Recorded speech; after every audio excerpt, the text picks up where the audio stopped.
بسم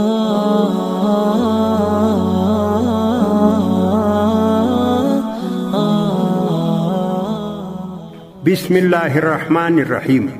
دلته یو علمی مسله د علما تقدیر کوي. بیا حرف جر د اسم یا مجرور ده. دا جار و مجرور چې راسي دا متعلق واړي بل توری واړي. بل توری دلته که هر توری ورسره کښېږدي د استعانت معنا پکښې ثابته ده.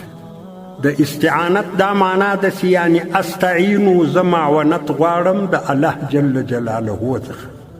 استعینو بسم الله معاونت غواړم په نامه د الله سره، او معاونت غواړم په نامه د هغه الله چې دی رحمان ده او دی رحیم ده. او معاونت غواړم پر چی شي؟ على تحصيل العقيدة الصحيحة والأخلاق الفاضلة والأعمال الصالحات.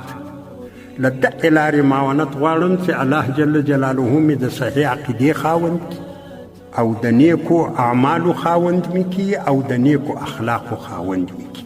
په دغه ځای کې زه له الله څخه معاونت غواړم.